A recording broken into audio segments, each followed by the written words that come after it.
Chapter 12 of He Can Who Thinks He Can by Orison Swett Marden. Originality. No human being ever yet made a success trying to be somebody else, even if that person was a success. Success cannot be copied, cannot be successfully imitated. It is an original force, an individual creation. Every man will be a failure just in proportion as he gets away from himself and tries to be somebody else and to express somebody else instead of himself. Power comes from within or from nowhere. Be yourself. Listen to the voice within. There is room for improvement in every profession, in every trade, and in every business. The world wants men who can do things in new and better ways. Don't think because your plan or idea has no precedent, or because you are young and inexperienced, that you will not get a hearing. The man who has anything new and valuable to give to the world will be listened to and will be followed.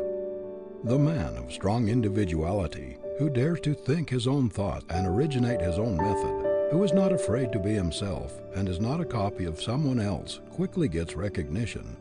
Nothing else will attract the attention of an employer or the rest of the world so quickly as originality and unique ways of doing things, especially if they are effective. Blaze your own way, make your own path, or you will never make any impression on the world. It is striking originality that attracts attention. The world admires the man who has the courage to lift his head above the crowd, who dares to step to the front and declare himself. Never before was originality so much at a premium. The world makes way for the man with an idea. It is the thinker, the man with original ideas and the new up-to-date methods, who is the real productive force in a community. He is wanted everywhere, but there is very little demand for human machines. The world is full of followers, learners, and taggers who are willing to walk in old trails and to have their thinking done for them. But it is seeking the man with original force who leaves the unbeaten track and pushes into new fields.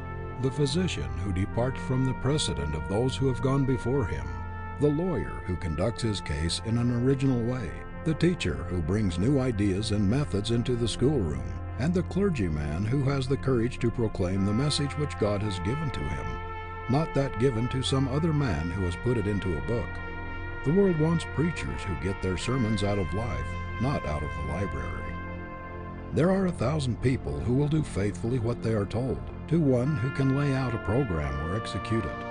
1,000 who can only follow, to one who can lead. It is a rare thing to find a young man who has the power of initiative and the ability to put a thing through with the force of originality. Whatever your work in life, do not follow others. Do not imitate. Do not do things just as everybody else has done them before, but in new, ingenious ways.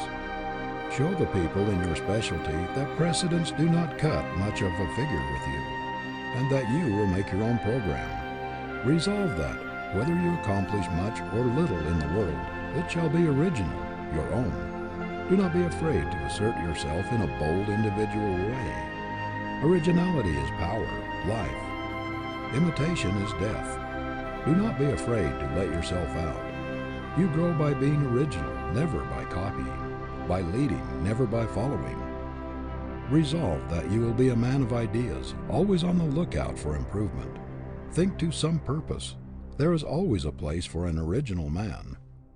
There is nothing else which will kill the creative faculty and paralyze growth more quickly than following precedents in everything and doing everything in the same old way. I have known progressive young men to stop growing, become hopelessly rutty, and lose all their progressiveness by going into their father's stores, factories, or places of business, where everything was done in the same old-fashioned way, and the precedents were followed in everything. They lost all expansiveness. There was no motive for reaching out for the new and the original, because their fathers would not change. I have seen splendid fellows who might have become great and grand men shrivel to pygmies in their father's ruts. How many of our business houses are weighted down with machinery, old, antiquated methods, ponderous bookkeeping, and out-of-date appliances, when new devices or new methods with short-cut ways of doing things would enable them to economize greatly on room and to get along with much less help, but they cling to the old with a fatal tenacity. This is why so many old concerns, which have been strong and powerful for generations, gradually shrink, shrivel, get into ruts and fail, while their newer competitors, the bright young men who have gone out from these houses, do things in a new way, adopt up-to-date methods, keep up with the times, and go on to greater success. There is a great advertising quality in originality or uniqueness. The man who does business like the great majority of men, although he may have superior ability, does not attract much attention. But if he makes his own path, adopts original and progressive methods, puts his specialty in a class by itself, and attracts attention, everybody who patronizes him is a traveling advertisement for him. There is a specialty store in Boston whose progressive proprietors make a study of original ways of doing everything. For example, all change is given in brand new money, direct from the United States Treasury or Mint. This does not cost much and causes but little trouble, yet it is a very shrewd advertisement. It is especially attractive to women and children and has brought a great deal of trade. Aside from the danger of handling old soiled money, which has been no one knows where, it gives a sense of pleasure to handle new, crisp bills and brand new bright coins. This is only one of the many unique methods this concern adopts. People flock to the most up-to-date establishments, for they know that the newest styles, the latest and freshest goods, the greatest variety, the best display of taste, and the most appropriate things are to be found there. It is well known that those up-to-date houses pay the largest salaries and have the best buyers. There is a hotel in New York which needs no advertising. It is one of the institutions which people visit out of interest, and they are always talking about it. Other things being equal, they will patronize it. If they cannot afford to have rooms there, they will go there to dine, to see the fashions and prominent people. The amount of free advertising which this hotel has had, in addition to what, perhaps, other first-class hotels get, would probably have cost, if paid for, half as much as the hotel is worth. The same is true in every line of endeavor. It is the newest and the most up-to-date concern that has the latest devices and the freshest and most original ideas that draws the people. Do not, however, make the mistake of thinking that if you simply do things in new ways, you will necessarily be successful. It is effective originality that counts. There are thousands of men who are always chasing new ideas, new ways of doing things, who never accomplish anything of note, because they're not effective, not practical. I know a man who adopts every new device that comes along, and has thus practically run through a large estate left him, because he did not have the judgment or the sagacity to select really effective devices or methods in the management of his affairs.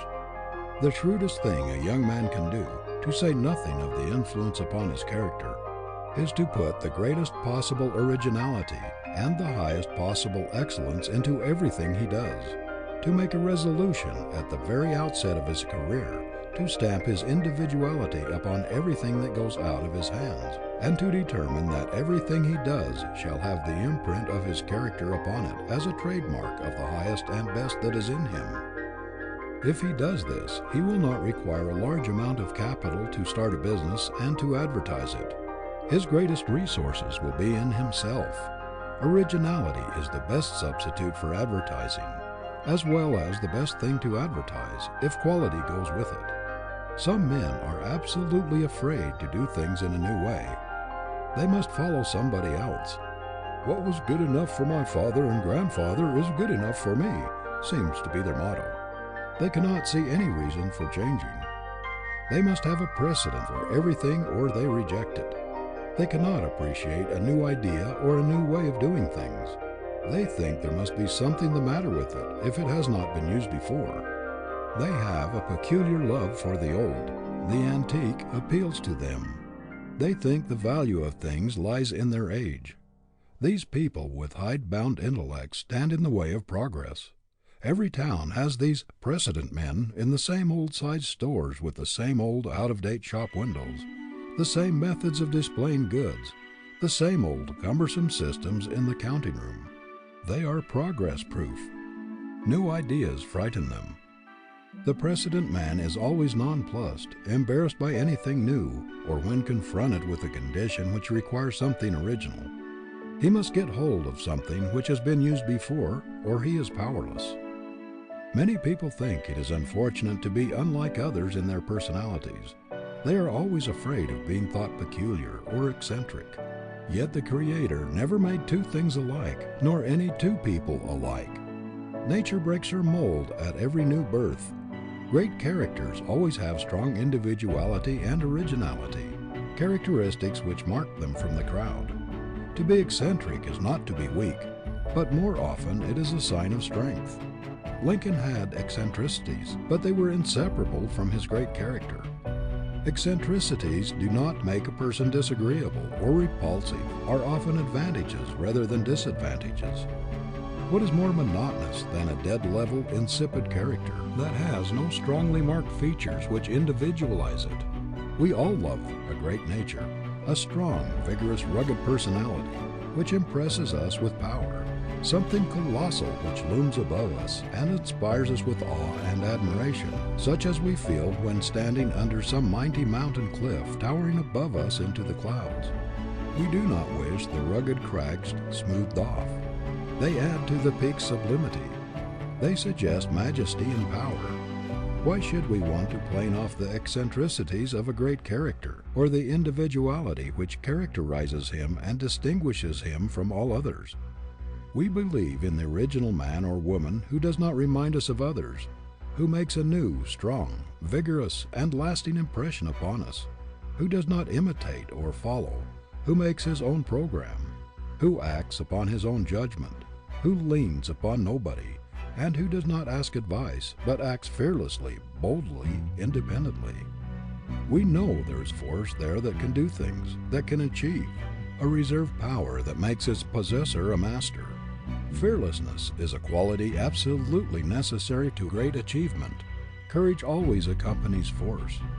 It is a marked quality of the original man. Imitators are timid, weak. Do not be afraid of being original. Be an independent, self-reliant, new man, not just one more individual in the world. Do not try to be a copy of your grandfather, your father, or your neighbor. That is as foolish as for a violet to try to be like a rose, or for a daisy to ape a sunflower. Nature has given each a peculiar equipment for its purpose. Every man is born to do a certain work in an original way. If he tries to copy some other man, or do some other man's work, he will be an abortion, a misfit, a failure. Do not imitate even your heroes. Scores of young clergymen attempted to make their reputations by imitating Beecher. They copied his voice and conversation, and imitated his gestures and his habits, but they fell as far short of the great man's power as the chromo falls short of the masterpiece. Where are those hundreds of imitators now? Not one of them has ever made any stir in the world. The world puts its ban upon all imitations. It despises a man who tags on to somebody else, leans, or imitates. He is always classed as a weakling, without force, power, or individuality. We hear a great deal about the dangers of the one-man power in our great corporations. People say that they should be managed by large committees or boards of directors, that too much power should not be put into the hands of one man. But there is one original, dominating character in every committee, on every board of directors, who towers above all others and ultimately rules. It is impossible to get away from the domination of a strong, original, forceful character. Just be yourself. The consciousness that you are not another in the slightest degree, that there is no suggestion of being a copy of somebody else about you, is a great power in itself. It increases your confidence. The very reputation of being original buttresses you in any community. It helps you to have people say, after talking with you, "There I met an original man today, who did not even remind me of anybody else I have ever seen." It is refreshing to talk with a man who never reminds you of others, who uses no cant, who is not the slave of precedent, who walks on his own legs, who has no use for crutches, and who never leans, a man of force who radiates power. Why try to be somebody else? To be yourself, or to express yourself with originality and power, is the greatest thing you can do. You cannot be another if you try. It only makes you unnatural and ridiculous, and robs you of the power which comes from self-expression. from being yourself. The more you differ from another man by nature, the more ridiculous you will make yourself by attempting to imitate him. Real strength inheres in personality. End of chapter 12.